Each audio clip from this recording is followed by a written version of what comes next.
এই বাড়ি চাকরি দায়িত্ব এই সব কিছুর মধ্যে আমরা নিজেদের হারিয়ে ফেলছি। মানে ঠিকভাবে আজকাল নিজেদের মনের কথাই বলতে পারছি না। আর দেখো দেখো দেখো নিজের মুখটা দেখো।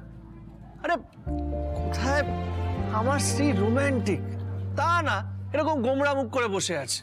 না না না না, আমি এটা মানবো না। দেখো শ্রী, আমি জানি না কি হয়েছে, কিন্তু তোমার যদি অফিসে কোনো প্রবলেম হয়ে থাকে তাহলে তাহলে এই চাকরিটা ছেড়ে দাও। না রাজ, আমি কিছুতে মিথ্যে অ্যালিগেশনে ওই চাকরিটা ছাড়বো না। মিথ্যে অ্যালিগেশন? আমি ঠিক বুঝছি না কি হয়েছে, আমাকে একটু ঠিকভাবে বলো না, তাহলে তো বুঝবো। বলছি সবটা।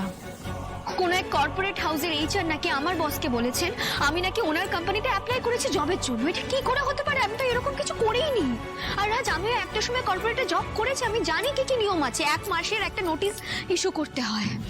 আর তাছাড়া 6 মাসও হয়নি এই কোম্পানিতে আমি জয়েন করেছি, কেনই বা চাকরি ছাড়বো? হ্যাঁ আমি জানি আমাদের টিম লিডার রুড, কিন্তু নাইট শিফটে কাজ করার জন্য এত ভালো একটা পরিবেশ আমি পাবো না রাজ, আমি জানি সেটা। টিমের প্রত্যেকে কত কোঅপারেট করে আমার সঙ্গে, কিন্তু না, উনি কোনো কথাই শুনলেন না। কতগুলো মিথ্যে অ্যালিগেশন আমার উপরে চাপিয়ে দিলেন। আচ্ছা, কোন কোম্পানি থেকে এইচআর কল করেছিল সেটা কি জানতে পারলে?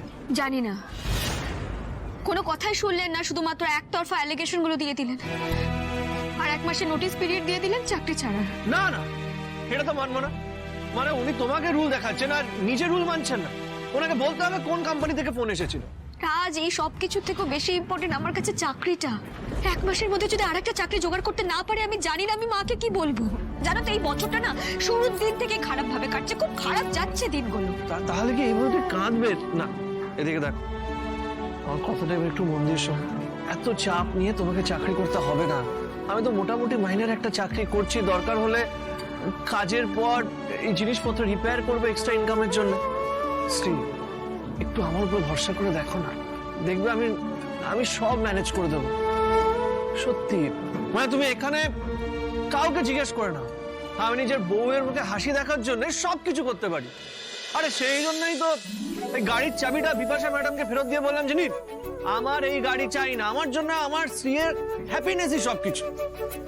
আমার স্ত্রী খুশ তো আমিও খুশ। এই তো হ্যাঁ, গরম গরম, আরে স্পেশালটা। হ্যাঁ, কি জানো তো রাজ, আমি কিন্তু তোমার ওপর থেকে ভরসা হারাইনি, কিন্তু তুমি যে একদম বাচ্চাদের মতো রাজ। ওই যে দেখো স্কুলে যাচ্ছে ওই ছোট ছোট বাচ্চাদের মতো, আমি মানে সহজ সরল। কিন্তু চারপাশের দুনিয়াটা এরকম নয় রাজ। চারিদিকে না